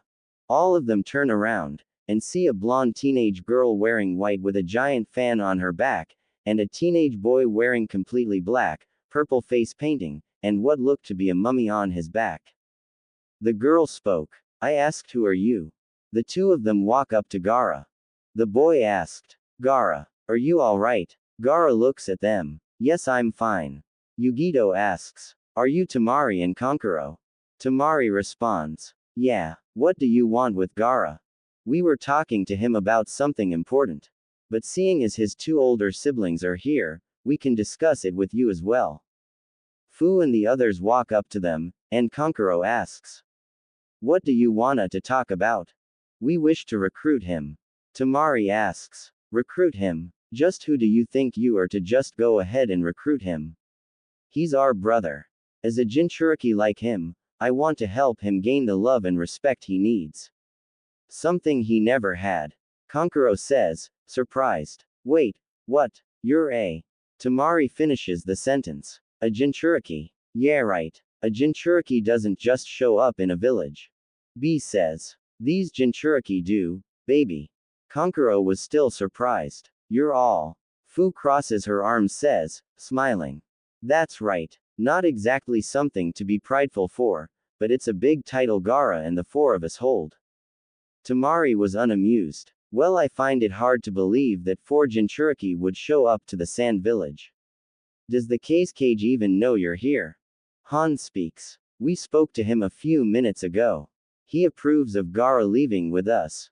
Kankuro stutters. "What? Father wouldn't." Yugito says. And we figured we would let Gaara's older siblings know about our plans. Temari args. Well, tough luck. Even if you are Jinchuriki like Gaara, he's not going anywhere with you. Gaara speaks. Yes, I am. Temari looks at him in shock. I'm leaving with them. Temari quickly asks him. Gaara, what are you talking about? You don't even know them, and you want to go with them. Gaara explains. Yugito could truly understand me. You two haven't figured out how I feel, and you haven't throughout my entire life. She knows how I feel, and understands what I have gone through. And she doesn't fear me. He steps forward. Miss Yugito, I wish to join you and your group. Yugito, while not by much, showed a surprised expression. I have been convinced that you are a Jinchuriki like me, and that you share the same past I did. I wish to walk by your path, and learn how I can gain the love and respect you promised. Yugito looks at Temari and Kankuro, then back at Gaara. Are you sure this is what you want? Your siblings seem to care about you. No, they don't. They only care about what's inside of me, and that it doesn't run loose. Miss Yugito, you have showed me that you care about my well-being. And that is why I will go with you. Temari begs. Gaara, please. You can't. Kankuro interrupts. Temari, you and I both know we can't argue with Gaara. If going with them is what's going to keep him calm, then let him go. But we don't even know these people. Fu says. Then we should get started and get along. Temari yells. Shut it, brat. Now's not the time to tell jokes. I'm not just gonna get along with you. This makes Fu look at her bad. Kankuro tells Temari. Temari, just let him join them. They seem to know what they're talking about if they've gone through the same past Gaara has. Kankuro, whose side are you on? I'm on nobody's side. I'm just being reasonable about this situation. Gaara seems positive about going, so if that's what'll calm him down, then let him. Temari stays quiet, and looks down on the sand, with a mad expression on her face. Yugito asks. Well, Gaara. Gaara finally says. I'm going with Miss Yugito and her allies. He looks back at Temari and Kankuro. And there's nothing the two of you can do about it. Temari slowly lifts her head up. Gaara. Gaara looks at Yugito straight in the eye. Miss Yugito, I will warn you from here on now. If you ever betray me, or ever dare to do so, I will kill you, and your friends. This catches B and Han's attention, while Fu swallows hard, and her pupilless eyes get smaller. Yugito responds. You've got yourself a deal. Gaara says. Good. Fu says in her thoughts. He looks like a psychopath, so there's no way in heaven or hell that I'll betray him. Yugito tells him. Your case cage asked us to take you to him, so he can put down your sand shinobi status. Gaara says. Fine. I want to leave as soon as possible. Temari asks. Wait, can we just have a few minutes with Gaara before he leaves? Gaara immediately says. No. There's nothing left that I need of you two. This angers Temari, and she looks at Yugito. Yugito looks at her. You can take my brother with you, but don't you ever show your face around here again. She looks at the other Jinchuriki. Neither of you. Fu frowns, while the adult Jinchuriki stay neutral about her statement. Gaara ends the argument. Let's go. I don't want to waste any more time. He proceeds walking to the entrance of the sand village, with the other Jinchuriki following behind. Yugito looks back at the two older siblings, almost feeling guilty for taking their younger brother away from them. She looks forward, and proceeds walking. Night had finally fallen and it had been an hour since the four Jinchuriki, and their latest addition to the team, left the sand village. They had already left the desert, and entered a forest-like area. Gaara, as much as he hated seeing his own father face to face, had already signed a few papers to put down his sand shinobi status. Fu tries to begin a conversation with Gaara. So, how's it like to finally leave your village? Gaara answers. I don't like showing it, but I'm relieved to had left the sand village. It wasn't exactly a place I liked living in, especially after the way I was treated. And I didn't really care about leaving Tamari and Konkuro behind, either. While I did work together with them, I saw them as an annoyance, and they didn't know me well enough to understand me. I kind of know how that feels. When Yugito and B recruited me, they really knew how I felt, and what I went through because they went through the same. I hated living in my old village. They all treated me like crap, and some even tried making off with me. I don't like talking about it, but for a fellow Jinchuriki, I don't mind sharing a bit of my story. My name is Fu, by the way. Yugito reminds them. Yeah guys, you haven't introduced yourself to our new friend. B introduces himself. Killer B is in the house. Lil, San buddy. Gaara found his way of speaking to be irritating. Han also introduces himself. My name is Han. Pleasure to meet you, Gaara. Gaara nods at him. Fu asks Yugito. Hey Yugito, the Leaf Village is the only village left, right? Yugito responds. Yes. Naruto Uzumaki is the last one. She looks at Han. Han, are you sure you can't remember where Rushi is? Han answers. I'm afraid not. My memory doesn't want to work with me right now. Oh, well alright. How about we call it a night, and make camp here? Fu agrees. Yeah, we've been walking all day today. I could really use some rest. After a few minutes, Yugito set up a campfire. Fu, Yugito, and B were taking out their sleeping items and Han took off the furnace on his back, along with his 2 bags, and set them beside him so he could sit down, and lays his back against a tree. Fu was looking through her cylinder. So, anybody got any stories to tell before we hit the hay? Han tells her. I thought you said you were tired. Yeah, but Fu doesn't mind listening to one story before she sleep. Yugito looks at Gaara, who was staring at the campfire, and she asks. Do you want a sleeping bag, Gaara? I have a spare. Gaara responds. I don't sleep. He walks into the forest to stay up for the night, but not too far away from the campsite. Fu looks at him walk away. Maybe he's an insomniac. Yugito says. I feel it's something else. What do you mean? Oh, just a funny feeling, that's all. And no, I don't have any stories to tell at the moment. B adds in. Me either, yo. Ah, okay. She looks at Han. What about you, Ha-eh? When she looks at him, Han was sitting against the tree, with his arms crossed, and already asleep, snoring lightly. Fu had a deadpan expression. Wow, that was quick. Yugito says. We better head to sleep as well. She lays inside her sleeping bag, and B does the same. Sleep tight, y'all. Fu covers herself in her sheet, and lays her head on her cylinder. Good night, guys. Yugito responds. Good night, Fu. With that the 3 Jinchuriki go to sleep for the night.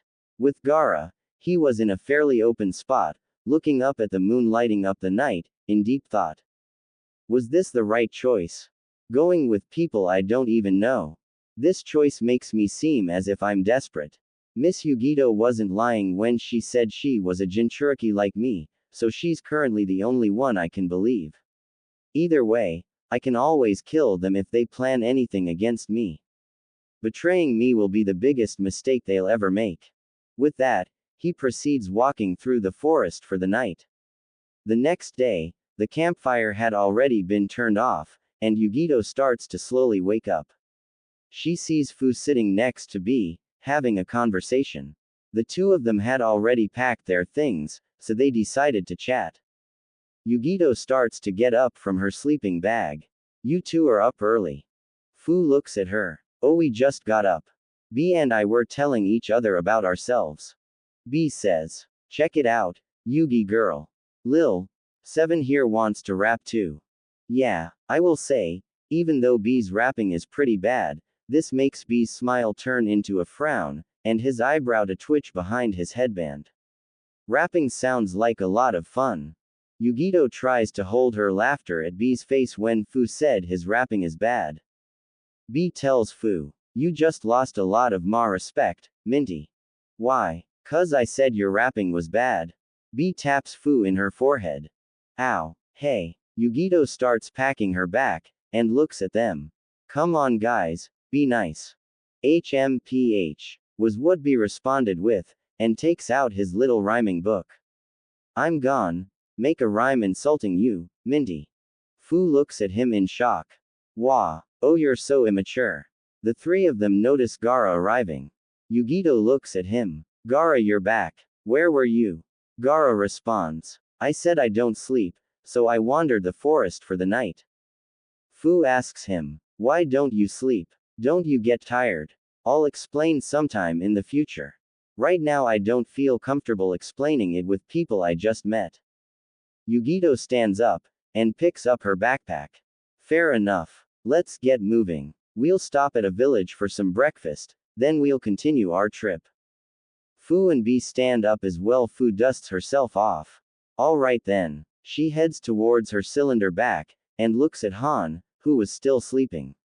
Who's gonna wake up the giant?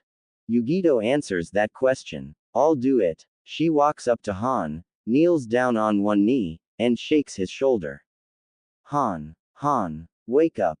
Han just tumbles over, and hits the ground with his arms still crossed, and still sleeping.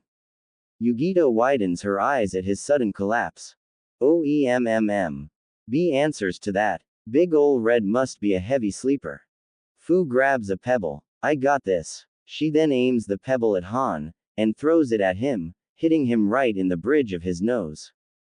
Han wakes up. Fu strikes a victory pose. Bullseye. He sits up, and rubs the bridge of his nose. Alright, who did it? Fu did. Somebody had to wake you up. Han growls at her, but then stands up, grabs his furnace. That really stung, you know. He puts it on his back, and then grabs his 2 bags.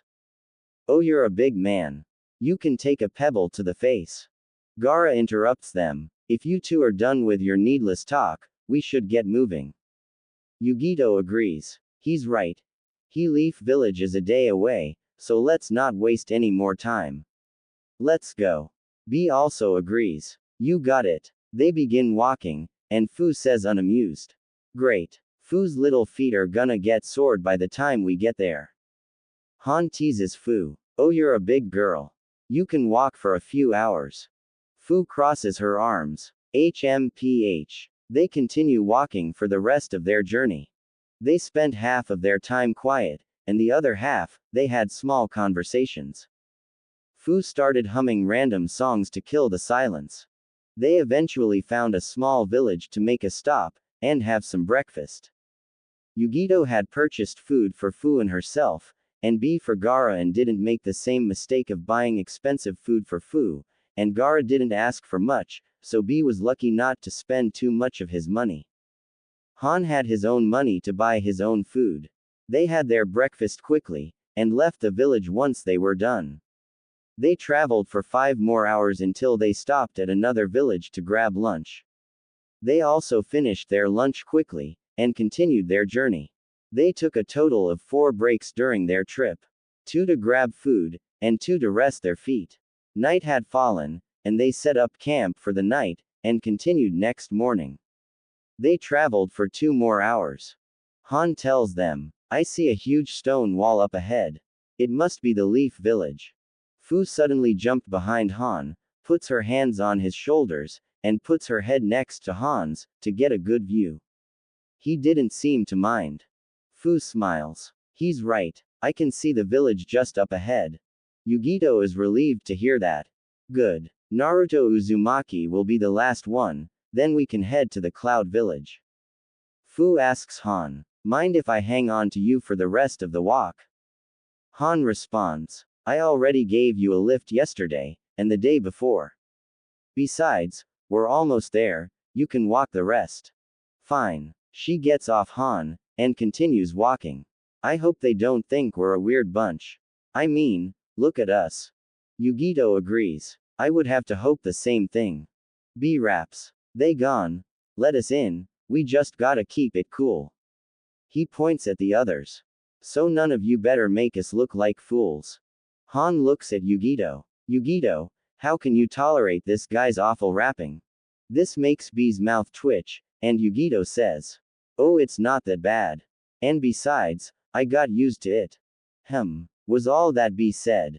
Gaara only stayed quiet, and listened to their conversation, that is until Fu talks to him. I heard that this Naruto is around the same age as the two of us. If that's the case, it'll be great that we'll get to meet another Jinchuriki that's our age. We'll be able to relate to him, and him to us. Gaara responds. I'm not going to get my hopes up. Despite saying that, Gaara was secretly interested in meeting Naruto, knowing that he was close to his age. It only took them 15 minutes to get to the entrance of the Leaf Village. Two Leaf Shinobi Chunin, who we know as Kotetsu and Izumo, were sitting on a desk in front of the village gate on guard duty, nearly bored to death. That is, until they saw the strange group coming their way. Kotetsu tells Izumo, "Hey Izumo, check it out." Izumo looks, and is nearly surprised to see the group approaching the gates. Well, this is an unusual group. Be on guard. They look suspicious. Wait a minute, is that Yugito ni with them? Kotetsu takes a good look.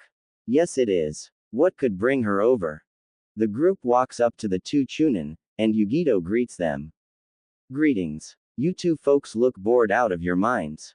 Kotetsu responds. You have no idea, Miss Ni. But it's good to see you again. Now, ids please. All five of them take out their identifications, and the two Chunin look over them. They were suspicious about their sudden appearance to the leaf. Izumo looks at the group. Your friends are the weirdest group I've seen all day. Han says. We'll take that as a compliment. They hand the group their ids back, and Izumo asks. So Miss Ni, what brings you and your friends over to the Leaf Village? B says instead. We're here to see Naruto, homie. Izumo wonders. Naruto. Kotetsu says. He'd be the last person in this village any outsider would want to see. Yugito tells them. Well, we're not going to see him directly. We're going to talk to your Hokage about him. We have our reasons, now we'll get going. I'll see you two later. With that, the group follows Yugito to the Hokage building, as the two Chunin watch them leave. Kotetsu wonders. Talk to the Hokage about Naruto. What does she mean by that? Izumo says. Well, it's not our business. So let's stay out of it. Yugito and the others proceed walking through the village, and Fu marvels at the village, noticing how alive and colorful it was. Wow, I would love to live here. It's a very pretty village with lots of smiling faces. Not to mention, the village is surrounded by lots of trees, and I've heard about the Aburame clan and their love for bugs. Let's stay here for a while.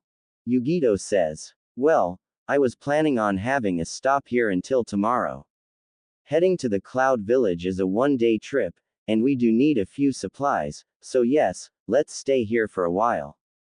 Fu gets excited. Yay. But first, we're going to see the Hokage. Yeah, I'm aware. Han looks at Fu. You know, you've been pretty happy for someone who spent most of her time alone and sad. Fu shrugs. Meh, even I wonder why that is. B says. Minty ain't the only one. He points at himself with both of his thumbs. This dude right here always kept smiling, even after them glares people gave me. Han looks at B. Oh, I can believe that. You don't look like a person who would get angry or sad so easily. Fu tells him. Unless you say how bad his rapping is. B grows a noticeable vein on the side of his right eye. Watch it, Minty. Or it's gone. Get shitty. Yugito only smiles at their conversation, and they proceed walking to the Hokage Tower. It took them 4 minutes to arrive, but when they enter the tower, other Leaf Ninja look at the Jinchuriki group strangely. It's not every day they see such a colorful group of ninjas. Yugito took note of their staring. Yugito guides the other containers to the Hokage office. She already knew where it was when she arrived to the village on her missions a few weeks ago. It's not her first time in the Leaf Village though. She's been there a few times before with either her Cloud teammates, or with B. They arrive, and Yugito knocks on the door to the office, and they hear a, "Come in," from the other side. Yugito enters, followed by the others.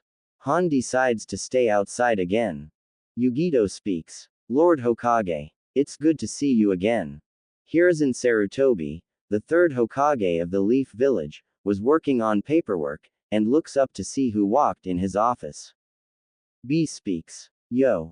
Good to see ya, old man. Hiruzen speaks. Yugito ni. B. What a surprise. I didn't expect you both to visit. He looks at the other members in the group, and notices Gaara was in with them. Sarutobi is surprised by the young boy being in his office. Gaara of the Sand. What is he doing here? Gaara glares at the Hokage, and Yugito tells Hiruzen. It's okay, Lord Third. He's with us, and we're here to ask you of a request. Hiruzen calms down, and leans his back against his chair. He looks at Fu. And you, young lady. Fu introduces herself. Oh, I'm Fu. Nice to meet you, Lord Hokage. Very well. He looks back at Yugito. What will your request be? Yugito continues. It's about Naruto Uzumaki. What about the boy? Well, I actually don't think this request will even be considered, but we would like to request if we could recruit him. Recruit him? What do you want with him? Well, like I said, I don't think this request will be considered, seeing as the boy doesn't know of his status, but. Hiruzen cuts her off. He already knows. Yugito asks. Pardon. Naruto knows of his status. It was revealed to him last night by a man known as Mizuki. Oh, I see. Now, why do you wish to recruit him? Lord Hiruzen, you must probably know of the lonely life the boy lived because of his status. And as Jinchuriki like him, would like to show him that there are people just like him, who have been alone, and have suffered for the same reason. Wait. The Hokage realizes. Yugito, Gaara, I'm well aware of your status. He looks at Fu again. But you too as well, Fu. Fu smiles, and answers. That's right. I was the Jinchuriki of the Waterfall village. Yugito adds in. And there's another Jinchuriki waiting outside the office. Han from the Stone Village. Hiruzen's eyes somewhat widen. What are 5 Jinchuriki doing here in the Leaf Village? He looks at Yugito. Yugito, what are you planning? Lord Hokage, I want to show my fellow Jinchuriki that they can have a positive life. I want to show them that they can gain the loyalty me and be worked so hard for, especially the younger and less experienced ones, like Naruto, and the 2 young ones behind me. Referring to Fu and Gaara. That's what the 5 of us are here for. The aged Hokage said. You have a kind heart, Yugito, and I admire that you want what's best for Naruto, and the rest of the Jinchuriki. I am completely aware of what Naruto has been through, and I did everything in my power to try and make things better for him. However, letting Naruto go is not up to me, it's up to the council. They control what happens to Naruto more than I do. Yugito thought. I figured as much. Hiruzen continues. However, I can arrange a meeting discussing Naruto. And if I do, I would like you to participate in it, Yugito. Yugito agrees. Very well. When will it be possible for the meeting to be arranged? I will make plans of arranging it tonight at 8. I suggest you stay in the village a little longer. We were planning on staying until tomorrow morning, if that's fine with you. That's perfectly fine. Until then, Yugito, I would like you to arrive here at my office at 7 at night, and I will let you know if the meeting will take place. Yugito responds. Very well. Thank you for your time, Lord Third. I will be here by that time. Gaara then speaks. I have something to say. Everyone in the room looks at him. It would be a lot fairer if all 5 of us attended the meeting. Miss Yugito can't debate with the council alone, and having the 4 of us with her will give the council more reason to grant Miss Yugito's request. Yugito was surprised of his words. Gaara. Fu speaks. You know, I would have to agree with him.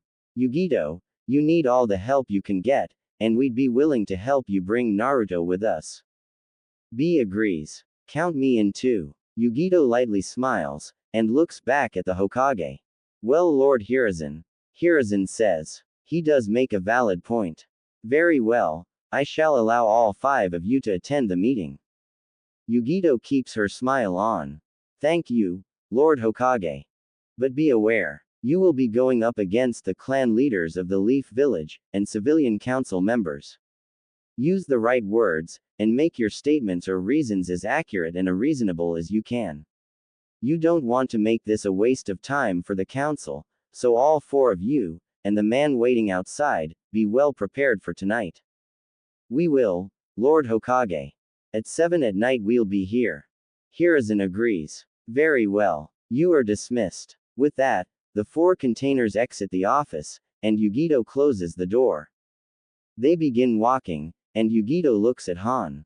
You heard all of it, yes? Han responds. I did. I'll happily go to the meeting with the five of you. Good. She then looks at B. Now B, I know your brother told you this already, but I'm going to keep reminding you.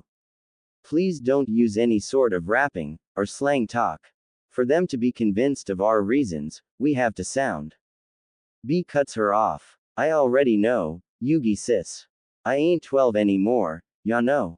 Alright then. I just felt like I needed to remind you one more time. Fu says. In the meanwhile, we can take a look around the village, and relax for a bit. Han tells them. It would probably be a good idea to meet this Naruto boy.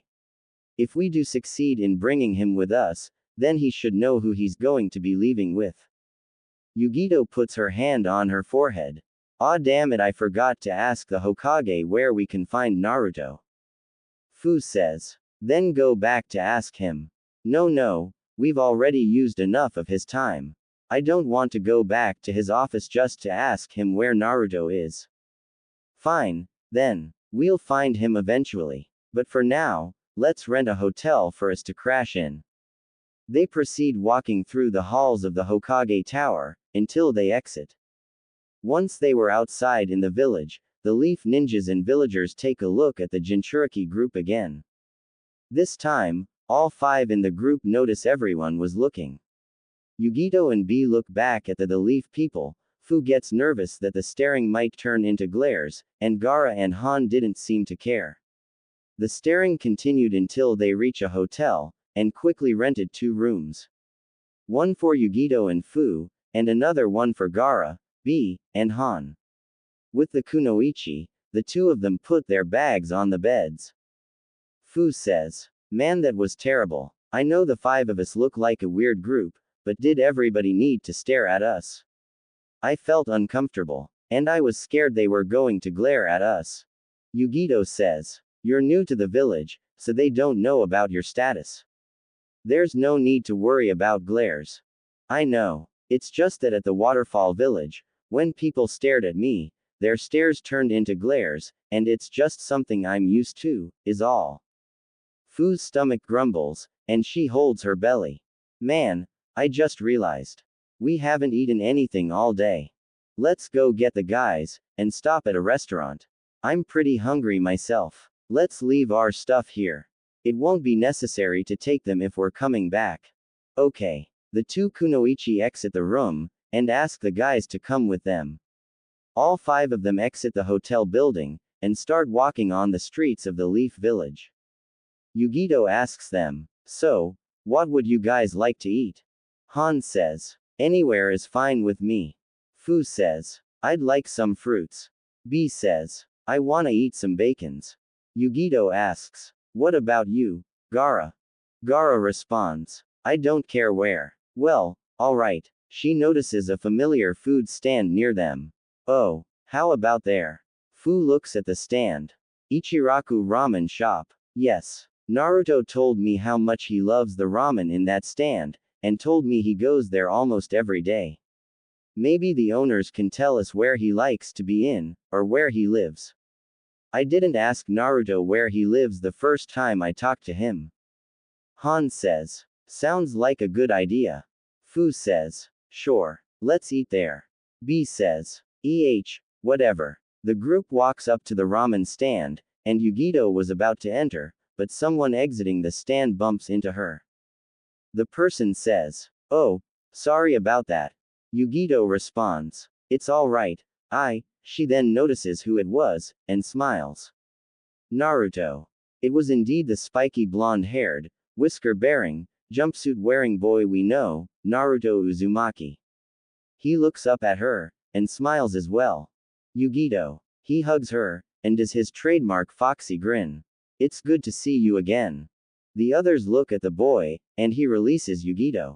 She says, it's good to see you too. We were wondering where you were. We have lots to talk about. Why don't we go inside and talk? I'd like to introduce you to my friends. Naruto looks at the others in the group, and B speaks. Yo, Naruto. Good to see ya lil, buddy. Fu asks. So you're Naruto, huh? Naruto responds. Yeah but, who are they, Yugito? Yugito says. Let's go inside and talk. Okay. The 6 of them walk inside Ichiraku's. As they do, Naruto says. Hey old man, we got visitors. The owner of the stand, Tuki, was working on preparing noodles, and turns around. Yes, I heard company from. Before he could finish his sentence, he was caught off guard by the people who just stepped into his stand. Whoa, it's good to see you again, Miss Ni, but it's not every day I see customers like these. Yugito says. We've been getting that all day. Please, have a seat. Make yourselves comfortable. I'll be right there with you. All of them sit down on the chairs. There were 6 chairs in total, so they were lucky to have 1 seat per person. Gaara sits at the very end to the right, followed by B, Yugito, Naruto, Fu, and Han. Fu sniffs. What is that delicious smell? Naruto looks at Fu, and smiles. It's the heavenly smell of Ichiraku ramen.